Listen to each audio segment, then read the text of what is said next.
No species had ever survived the Crucible's apex protocol. Then a human woman walked out of it, asking for coffee. Nobody in the Galactic Council chamber expected the betting pool to hit 40 million credits over a single human.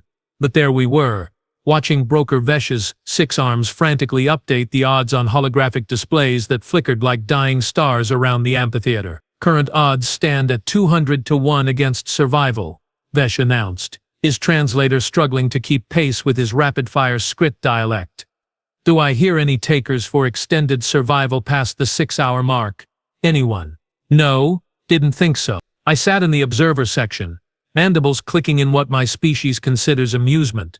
The chamber reeked of anticipation, pheromones from a dozen different species mixing into a cocktail of skepticism and greed. To my left, a Voranti diplomat kept adjusting her thermal suit, condensation gathering on the exterior. To my right, 3 Quellan military advisors huddled together, their crystalline heads refracting the light into rainbow patterns as they whispered among themselves. This is barbaric, someone muttered from the upper galleries. A Pelthian, judging by the squeaky undertone. This is justice, High Arbiter Ram corrected, his massive frame unfolding from the central seat. The Voranthi leader commanded attention simply by existing. All 9 feet of him covered in scales that had witnessed 3 centuries of galactic politics. The human colony on Thresh 9 violated the Ecological Preservation Act. 17 native species driven to extinction. Deliberate, calculated, unforgivable. And you think throwing one of them into the crucible will teach humanity a lesson? The Pelthian squeaked back. Run's laugh sounded like grinding glaciers. I think it will teach them humility. Every species that has faced the crucible has emerged with a newfound respect for the universe's dangers. Those that emerged at all anyway. On the main display, the human subject appeared. Kira Vance, according to the data file. 28 standard years old. Former ecological surveyor, which meant she had some field experience. She stood in the preparation chamber, studying the equipment they had provided with an expression I couldn't quite parse. Humans were still relatively new to the galactic stage, their facial expressions a mystery wrapped in flesh-tone enigma. 5 minutes until insertion, Vesh called out. Last chance for bets, people. Remember, the house always wins, but today, nobody wins quite like the house. The odds updated again, 250 to 1. I placed my bet on her lasting 3 hours. Call me optimistic, Kira Vance looked, and I say this with all due respect to her species, utterly unremarkable. Average height for a human, which meant short by galactic standards.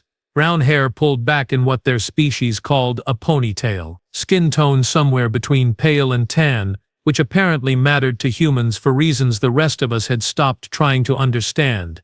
She wore the standard survival suit they had issued, gray and functional, designed to protect against environmental extremes, but nothing else. Look at her, Thaxon said from his position near the front of the observation deck.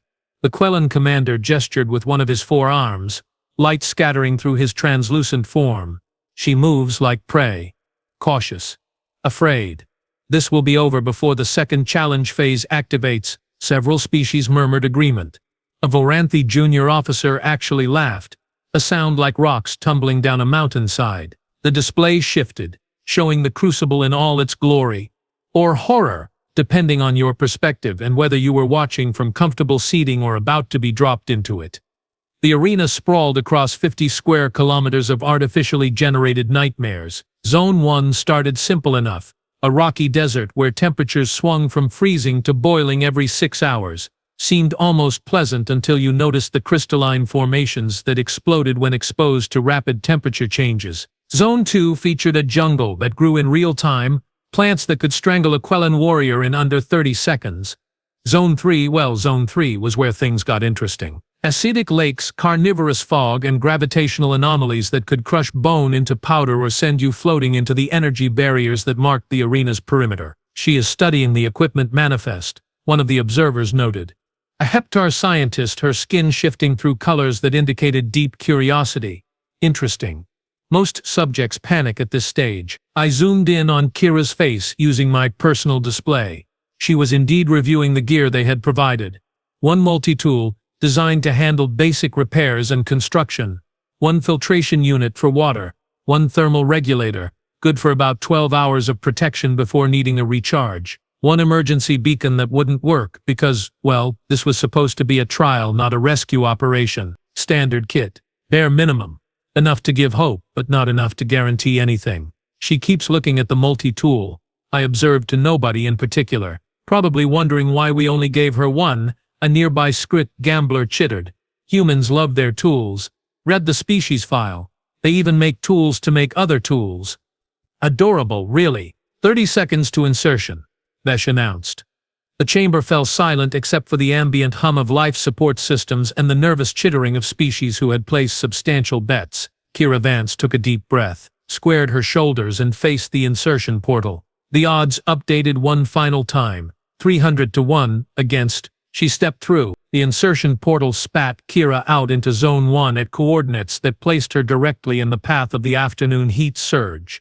Within minutes, the temperature climbed from a comfortable 20 degrees to a blistering 65. The ground beneath her feet began radiating heat like a cooking surface. "And here we go," Vesh announced cheerfully.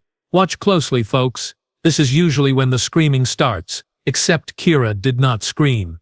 She did not panic. She did not run in circles looking for shade that did not exist. Instead, she dropped to one knee, pulled out the multi-tool and started digging. "What is she doing?" Thaxon leaned forward, his crystalline structure humming with confusion. "Digging her own grave, perhaps?" someone suggested. Laughter rippled through the chamber. I watched closely. Kira was not digging randomly. She had found a spot where 3 large rocks created a natural formation, and she was excavating the sand between them, going deeper and deeper. Within 10 minutes she had created a hole roughly a meter deep. Then she did something that made absolutely no sense. She climbed into it and used the multi-tool to wedge the rocks closer together over her head, creating a makeshift shelter. "That accomplishes nothing," Rom stated flatly. "The heat will still reach her. The rocks will only trap it." Except the temperature readouts from her suit told a different story. Inside her little cave, the temperature stabilized at 30 degrees. Hot, certainly. Uncomfortable, absolutely. But survivable. "She is using the rocks as insulation," the Heptar scientist said, her skin flashing bright orange with surprise. "Then the sand below ground level stays cooler. Basic thermodynamics, but applied with remarkable speed." "Lucky guess," Thaxon muttered. The heat surge peaked at 72 degrees, held for 2 hours, then began its descent toward the nightly freeze. This was when most test subjects made their fatal mistake. They would leave their shelter too early, assuming the worst had passed, only to encounter the crystalline formations that became unstable during temperature transitions. Kira stayed in her hole. "Is she sleeping?" A Pelthian observer squeaked in disbelief. The bioradouts confirmed it. Heart rate steady, breathing slow and regular. The human had decided that since she had built adequate shelter, she might as well rest while the environment sorted itself out. "That is, I mean, you cannot just," Thaxon sputtered, all 4 arms gesturing wildly. "The challenge is meant to be challenging." "I believe it still is," I pointed out. "She has simply chosen not to participate in the challenging parts unnecessarily." When the temperature dropped to 0 degrees, Kira emerged from her shelter. She spent exactly 3 minutes observing her surroundings in the dim twilight, then went back into her hole, used the multi-tool to collapse one side of it, and started piling sand and rocks to insulate against the coming cold. "Oh, come on," someone in the upper gallery shouted. "This is cheating." "How is survival cheating in a survival challenge?" I asked, genuinely curious. Nobody had a good answer. By the time the freeze hit its lowest point at -40 degrees, Kira was back in her modified shelter, thermal regulator set to minimum output to conserve power, apparently sleeping again. "Current survival time 6 hours and 12 minutes. Vesh announced, his voice notably less cheerful. "The house would like to remind everyone that all bets are final and non-refundable." In the front row, Thaxon's crystalline head had turned a deep purple color that I was pretty sure indicated extreme frustration. I checked my bet. 3 hours, I had said. I was already wrong. Somehow, I did not mind losing this one. "Activate Zone 2 protocols," Rom commanded, his voice cutting through the murmurs of disbelief that had filled the chamber. "If she wants to sleep through Zone 1, let us see how she handles aggressive flora." Thaxon practically vibrated with approval. "Finally. Zone 2 does not allow for passive survival.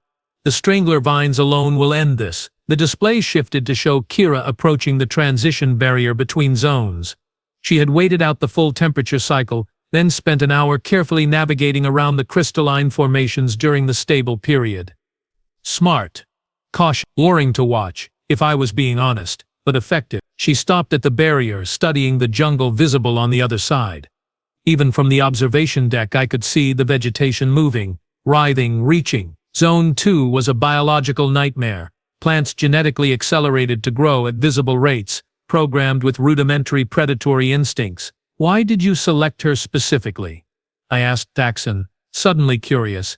Out of all the humans in that colony, why Kira Vance? The Quellan commander's laugh sounded like wind chimes in a storm. Her file indicated ecological expertise. We thought it would be poetic. Let the one who understood ecosystems be consumed by one. Besides, her role in the Thresh 9 violations was significant. She supervised the deforestation of the northern continent. Supervised the deforestation, I repeated. So she knows plants. New plants, Thaxon corrected. Past tense will be appropriate shortly. Kira stepped through the barrier. Immediately, 3 strangler vines shot toward her from different directions, moving with the speed of striking serpents. The observers leaned forward. This was it. This was where the humans' luck ran out. Kira rolled sideways, came up running, then stopped abruptly and reversed direction. The vines, unable to halt their momentum, tangled with each other. She sprinted past them while they thrashed, trying to separate. Luck, Thaxon insisted. Maybe. But then Kira did something that made me reconsider. She climbed a tree. Not just any tree, but specifically one of the ironbark variants, a species with wood so dense that even the strangler vines could not penetrate it. She wedged herself into a fork between branches and went still. She is trapped, Rom observed. The moment she descends, the vines will take her. Except Kira was not planning to descend. She was watching the jungle, and I realized she was studying the patterns. The vines moved in predictable arcs. The carnivorous flowers opened and closed on regular intervals. The whole zone operated on biological rhythms. She pulled out her multi-tool and started stripping bark from a dead branch. Then she began weaving. Actually weaving, like some primitive artisan, creating what looked like a basket or a shield. What is the point of that? A Pelthian observer asked. 20 minutes later we found out. Kira descended from the tree holding her woven bark shield in front of her. When a strangler vine struck, it hit the shield instead of her flesh. The vine's thorns, designed to pierce soft tissue, stuck fast in the dense bark weave. Kira twisted, yanking the vine off balance, then ran while it retracted. She repeated this maneuver 6 times, moving deeper into Zone 2 in short bursts, using the shield to deflect, distract, and occasionally trap the hostile vegetation. Odds now at 120 to 1, Vesh announced, sounding distinctly unhappy about it. She is using primitive tactics, Thaxon protested. Weaving? Seriously? This is a test of survival in the modern age, not a demonstration of ancient crafts. Survival does not care about modernity, the Heptar scientist observed. It cares about effectiveness, and her methods are proving extremely effective. I watched Kira navigate around a patch of acid-spitting flowers by watching their ejection patterns, timing her movements to the gaps. She found a stream, tested the water with her filtration unit, then drank deeply before refilling her containers. 12 hours into the crucible, still alive, still moving, still thinking, I began to suspect we had made a terrible miscalculation.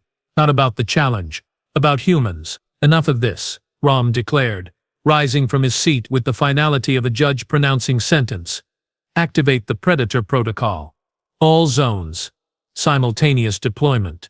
A collective gasp went through the chamber. Even Vesh stopped updating his odds board. All 6 arms frozen in mid-gesture. High Arbiter, one of the council members, ventured carefully. The Predator Protocol has never been activated before the 18-hour mark. The subject has only been in the crucible for 14 hours. Regulations also state that I have full discretion over challenge parameters. Rom interrupted. This human is making a mockery of a sacred trial. We will see how well her primitive tactics fare against actual threats. I felt my respiratory system constrict. The Predator Protocol was not meant to be survivable. It was meant to be a finale, a last desperate test for subjects who had already proven themselves exceptional. Activating it now was not justice. It was murder with extra steps. You cannot be serious, I said, surprised to hear my own voice. Rom's gaze fixed on me. Do you object, Observer Krell? Perhaps you have grown fond of the human. Developed some sympathy for her species. I have grown fond of fair trials, I shot back. This is an execution. Then she should not have participated in the extinction of 17 species, Rom said flatly. Activate the protocol. The arena transformed. In Zone 1, thermal vents erupted, turning the entire desert into a hellscape of superheated steam and freezing geysers. In Zone 2, the plants went into feeding frenzy mode, vines whipping through the air like thrashing cables, and into Zone 3, where Kira had just entered, they released the Ravagers. I had seen Ravagers in action once before. Bioengineered predators, each one a fusion of the deadliest traits from a dozen different apex species. Fast, intelligent, relentless. 3 of them materialized from the jungle edge, their adaptive camouflage flickering as they locked onto Kira's heat signature. She has no weapons, I said quietly. She has a multi-tool and a woven bark shield. Then she will die quickly. Thaxon replied, but his voice lacked conviction. The Ravagers attacked in coordinated formation, a tactic that had overwhelmed trained Quellan warriors. Kira saw them coming, and for the first time since entering the crucible, I saw fear flash across her face. Real, genuine terror. Then something happened. Something I would spend the next several cycles trying to explain in my reports. Kira did not freeze. She did not run blindly. Instead, she threw herself backward into the acidic lake she had been carefully avoiding, disappearing beneath the caustic surface. Suicide, someone whispered. Her suit's bio-readouts spiked, warnings flashing red across every monitor. The acid was eating through the outer layer of her survival gear.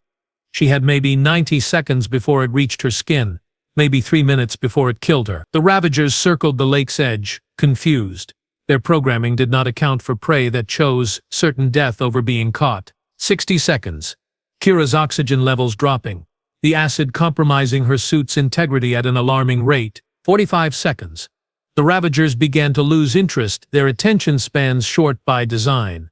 They started to wander back toward the jungle. 30 seconds. Kira's heart rate was through the roof, every alarm on her suit screaming. The Ravagers disappeared into the undergrowth. 15 seconds. I realized I had stopped breathing. Kira exploded from the water, gasping, her suit smoking and partially dissolved. She scrambled onto the bank, rolled through dirt and vegetation to neutralize the remaining acid, then lay there shaking violently. The chamber had gone absolutely silent. She chose acid over claws, the Heptar scientist said, her skin cycling through colors too rapidly to interpret. She calculated that she could survive the acid long enough for the Ravagers to disengage, but could not survive a direct confrontation. That level of risk assessment under pressure that is impossible, Thaxon finished. That is impossible. No species maintains rational thought when facing certain death. Fear overrides logic. It is biological law. Apparently, I said, watching Kira slowly get to her feet, checking her ruined suit with shaking hands. Human biology did not receive that particular memo. She had burns on her exposed skin where the acid had broken through. Her suit was barely functional. The thermal regulator was completely destroyed. She had no protection against Zone 3's environmental hazards anymore, and she was still alive. Current odds, Vesh said into the silence, his voice barely above a whisper, 20-1. Rom sat back down heavily. For the first time since I had known the High Arbiter, he looked uncertain. What happened next could only be described as a masterclass in what my species would call spite-driven innovation, and what humans apparently called Tuesday. Kira spent 10 minutes treating her acid burns using the filtration unit's internal chemicals, which was not their intended purpose but seemed to work anyway. Then she looked at her dissolved suit, looked at the hostile jungle around her, and made a decision that caused Thaxon to make a noise I can only describe as a mechanical sob. She started scavenging the strangler vines that had tried to kill her in Zone 2. She backtracked, found several dead ones, and stripped their fibrous cores. The iron-bark tree she had sheltered in, she harvested chunks of it using her multi-tool, which was showing serious wear but still functional. The acidic lake that had nearly dissolved her alive. She collected samples in the remains of her water containers. What is she doing? Rom demanded. She cannot be. She is building something. The Heptar scientist said, her entire body now a bright, fascinated yellow. Look at the way she is arranging materials. That is purposeful construction. Over the next 3 hours, while the entire observation chamber watched in growing disbelief, Kira Vance assembled what could only be described as armor. Crude, ugly, lashed together with vine fibers, but unmistakably functional. Iron bark plates covered her torso and thighs. Woven vine fiber protected her arms. She had even created a helmet of sorts from multiple layers of bark. "That will not stop a Ravager," Thaxon stated, but his voice had lost its certainty. "No," I agreed. "But it will stop the carnivorous fog, the thorn bushes, the temperature extremes, and about a dozen other environmental hazards. She is not trying to fight the Ravagers. She is trying to outlast everything else." Then Kira did something that made me laugh out loud, a sound that earned me several shocked stares from nearby observers. She took the acidic water she had collected and started applying it to the iron bark pieces, carefully controlled amounts that etched the surface but did not destroy it. The acid reacted with something in the wood, creating a hard, resinous coating. "She is waterproofing her armor with the same acid that nearly killed her," I announced to the chamber. "She is using the crucible's own weapons as tools." "This is cheating," someone shouted from the upper galleries. "Again, show me the rule she is breaking," I challenged. "Show me where the regulations say subjects cannot adapt, cannot learn, cannot turn their environment to their advantage." "Silence." Kira stood up, fully armored in her improvised gear, looking like some sort of post-apocalyptic warrior. Then she picked a direction deeper into Zone 3 and started walking with purpose. "Where is she going?" Rom asked. The tracking system showed her heading straight for the gravitational anomaly fields, areas where space-time bubbled and twisted, where one wrong step could crush you flat or send you bouncing like a toy. "She is going to get herself killed," Thaxon said, hope creeping back into his voice. Except Kira stopped at the edge of the first anomaly field and started throwing rocks.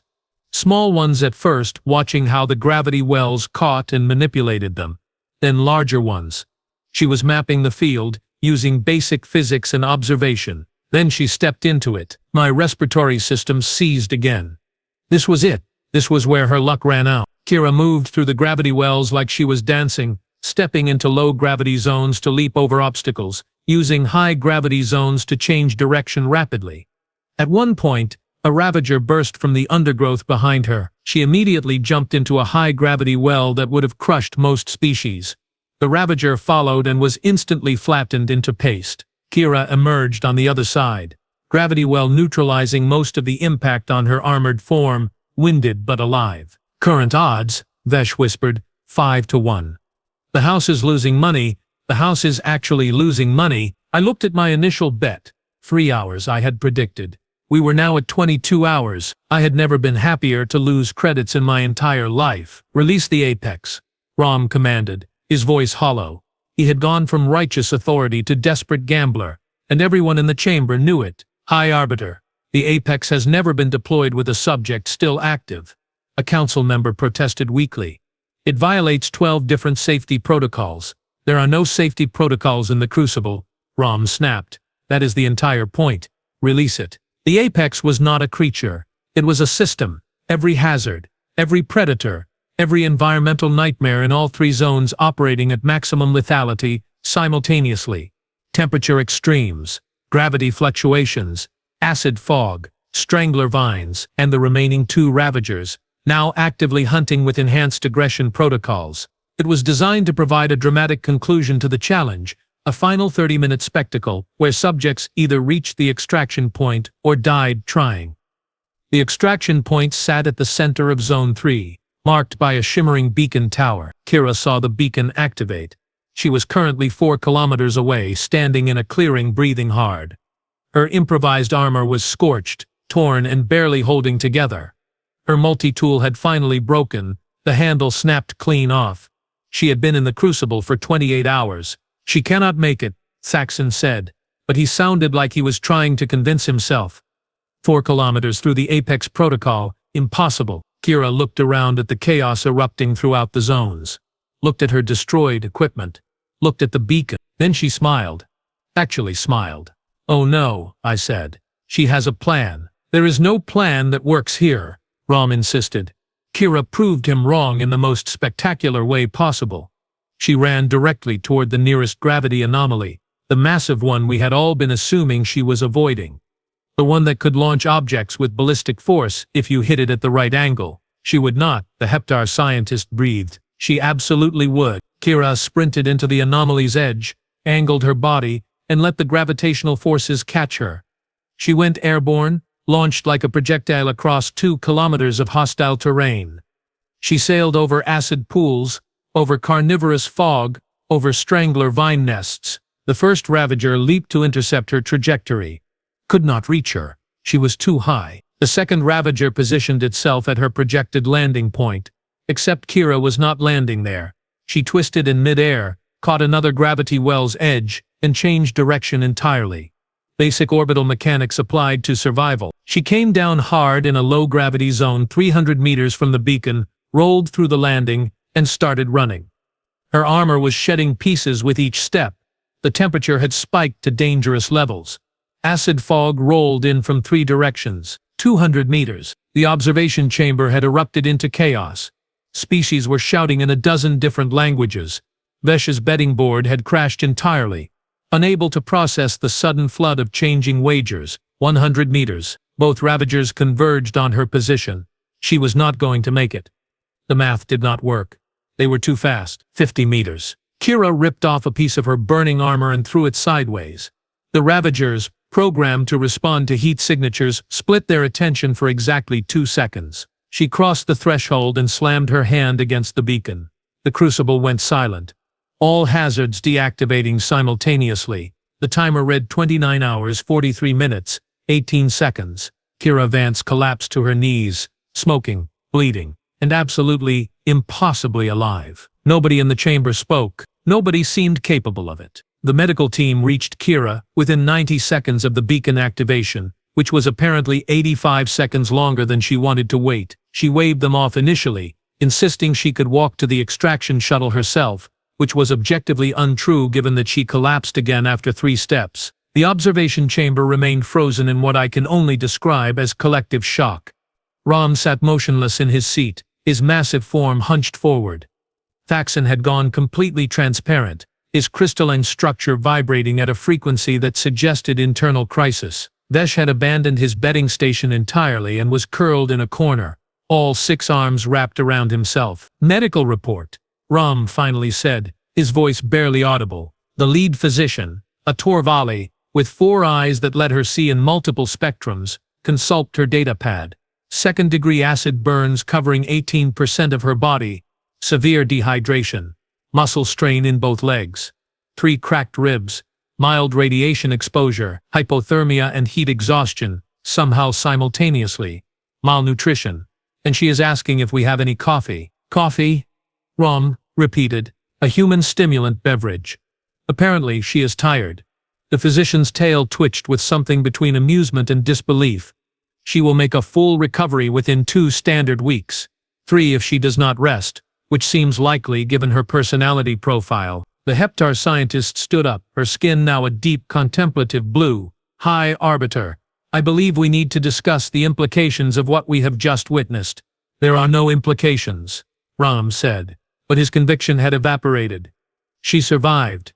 That was always a possibility. No species has ever survived the Apex Protocol, I interjected. No species has ever turned the Crucible's hazards into resources. No species has ever weaponized gravity wells for transportation, and certainly no species has ever done it while wearing homemade armor constructed from materials that were actively trying to kill them hours earlier. She got lucky, Thaxon tried. For 30 hours straight, the Heptar scientist challenged. That is not luck, that is adaptation, problem solving, creativity under pressure.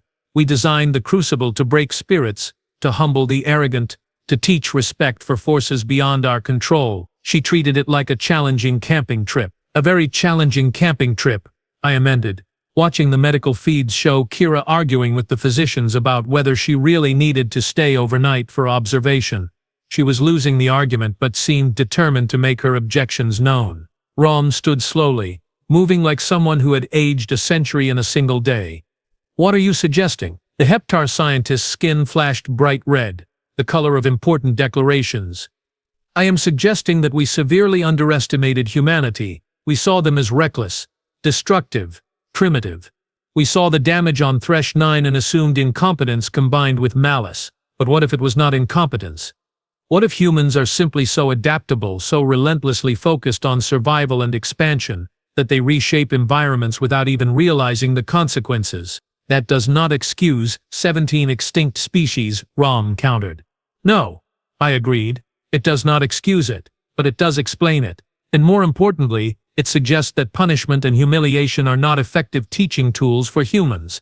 You cannot break something that bends in every direction. You cannot humble something that treats near-death experiences as learning opportunities. On the medical feed, Kira had apparently won her argument through sheer persistence. She was sitting up, accepting a thermal blanket and what I assumed was the coffee she had requested, looking exhausted but satisfied. So what do we do? Thaxon asked quietly. We change our approach, the Heptar scientist said. We stop trying to break humans and start trying to channel them. Because a species that can do what we just witnessed, given proper guidance instead of punishment, could either save the galaxy or accidentally destroy it while trying to help. Probably both, I muttered. Simultaneously, while apologizing for the inconvenience, nobody disagreed with me. Nobody could. 3 days after Kira Vance walked out of the crucible, the Galactic Council held an emergency session. Not about the Thresh 9 violations, not about ecological preservation, about what to do with the human who had turned their ultimate trial into a highlight reel of creative survival. I attended as an observer, which was ironic considering observation was literally my job title and I had spent the previous 72 hours filing reports that essentially boiled down to everything we thought we knew was wrong. The human colonies are calling her a hero, a Pelthian diplomat squeaked, waving a datapad showing human news feeds. They have made songs about her. Songs? There are children dressing up as her for some sort of costume event. She has become a symbol of human resilience. We made her a symbol, I corrected. We broadcast the entire challenge on public channels. We wanted to humiliate humanity. Instead, we gave them a legend. Ron looked like he had not recharged his thermal systems in days. The original charges still stand. The ecological damage still occurred. Yes, the Heptar scientist agreed. But now if we prosecute her, we look vindictive. If we pardon her, we look weak. We have created what humans call a no-win scenario, rather fitting considering what we put her through. Axon, who had regained his usual crystalline purple hue, leaned forward. There is another problem. 17 other species have formally requested to attempt the crucible. They want to prove they can match the human's performance. Absolutely not, Rom declared. Additionally, Thaxon continued, his tone suggesting he was enjoying this, we have received 43,000 applications from humans volunteering for the next Crucible challenge. Apparently, they see it as, and I quote, a really extreme adventure sport. I could not help it. I laughed. A full, genuine laugh that echoed through the council chamber. This is not funny, Observer Krell, Rom said sharply. High Arbiter, with all due respect, it is hilarious. We tried to teach humanity a lesson about humility and restraint. Instead, we taught them that our worst punishment is something they consider entertaining. We have not humbled them. We have given them a new challenge to conquer, and humans love challenges the way script love profit margins. On my personal display, I pulled up the latest update on Kira Vance. She had been hired as a consultant for the Galactic Ecological Restoration Project, tasked with helping repair the damage on Thresh 9. Apparently, someone had decided that her survival skills and adaptability might be useful for working in hostile environments. She was already submitting proposals, aggressive, ambitious proposals that made the Torvali environmental scientists nervous. So, Vesh chittered from his corner, apparently recovered from his financial losses. Anyone want to bet on whether humanity becomes our greatest ally or our biggest problem? I checked my credit balance. Still recovering from my last wager. Both, I said confidently. Definitely both. At the same time, while apologizing and offering to help fix whatever they accidentally broke, the sad part was, I was not even joking.